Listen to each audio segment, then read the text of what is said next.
Hello, my name is Ryspek Nursultan, and I'm going to talk about application of calculus in different spheres of science.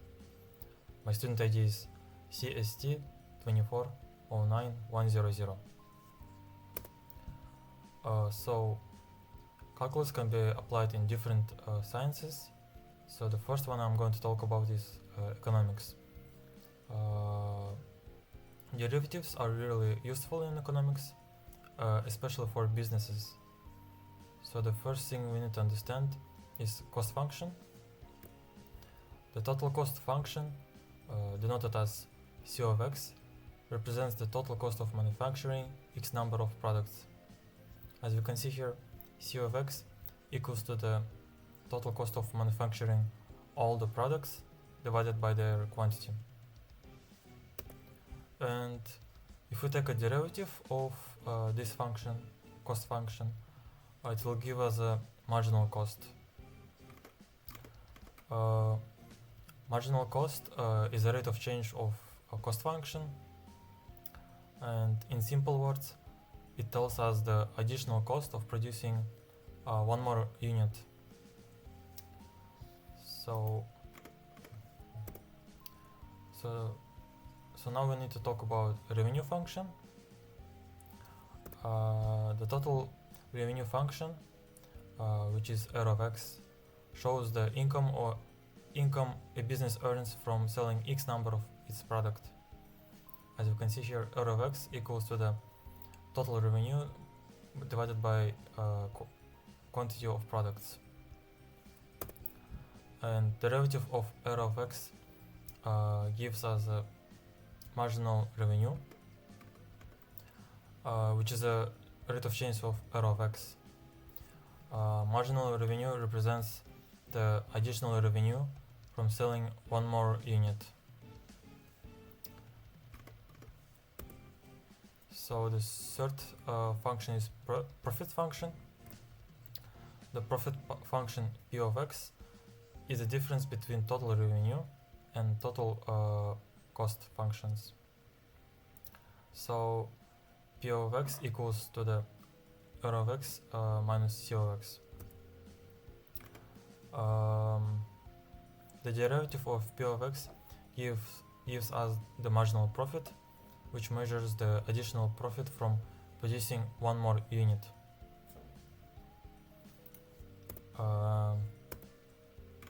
So the golden rule for profit maximization is to produce up to the point where marginal revenue equals to the marginal cost.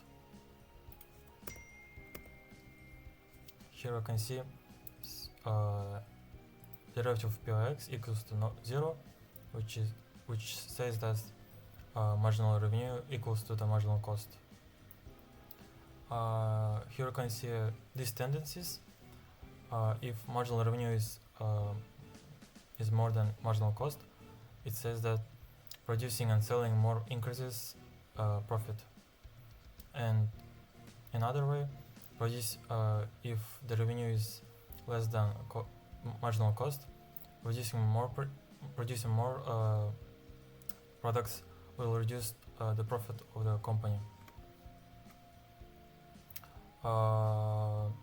So at this point of marginal profit equals 0, the business is operating at its most profitable level, because there is no more additional profit from producing more unit. It reaches its highest point on the graph. So we can prove it by second derivative test. Let's take an example of these two functions. Our revenue function is 50x minus 5x squared, and cost function is 30x plus 2x squared. So marginal cost is derivative of C of x, which will give us 30 plus 4x, and the same goes to the marginal revenue, and it will give us 50 minus 10x. Marginal profit is the difference between marginal revenue and marginal cost. So at the end it will give us 20 minus 14x. And the point where the profit will reach its maximum going to be 1.43, and we can test it by second derivative test. So the result is a negative number, so it shows us that it is the highest point on the graph,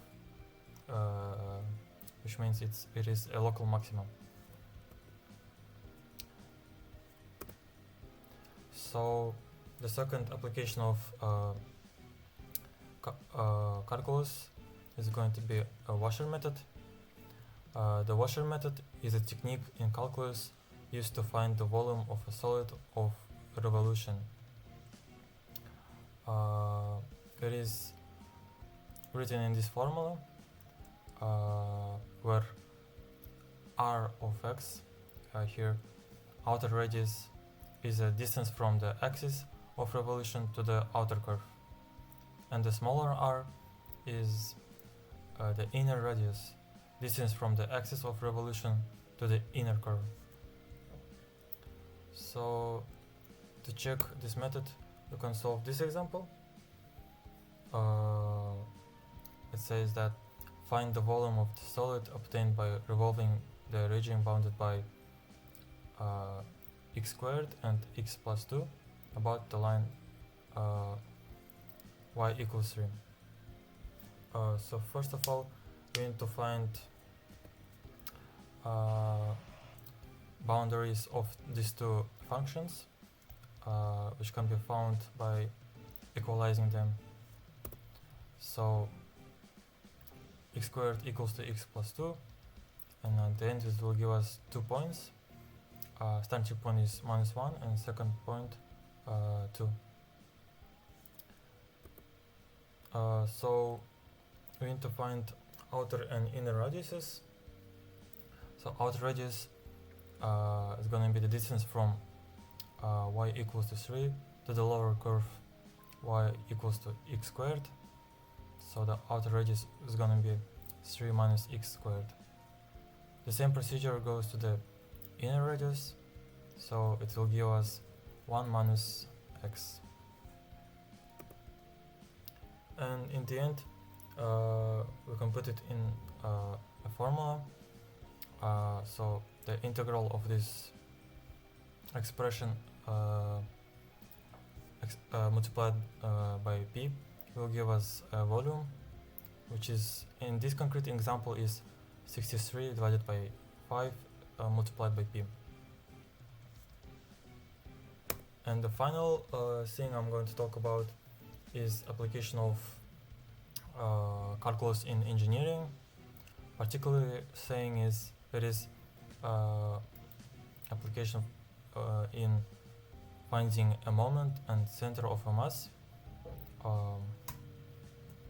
So first we need to understand what is a moment. The moment about the y-axis is the sum of products of each mass in its x-coordinate. The same goes to the moment about the x-axis, which is the sum of products of each mass in its y-coordinate. So shortly it can be written in this these two formulas.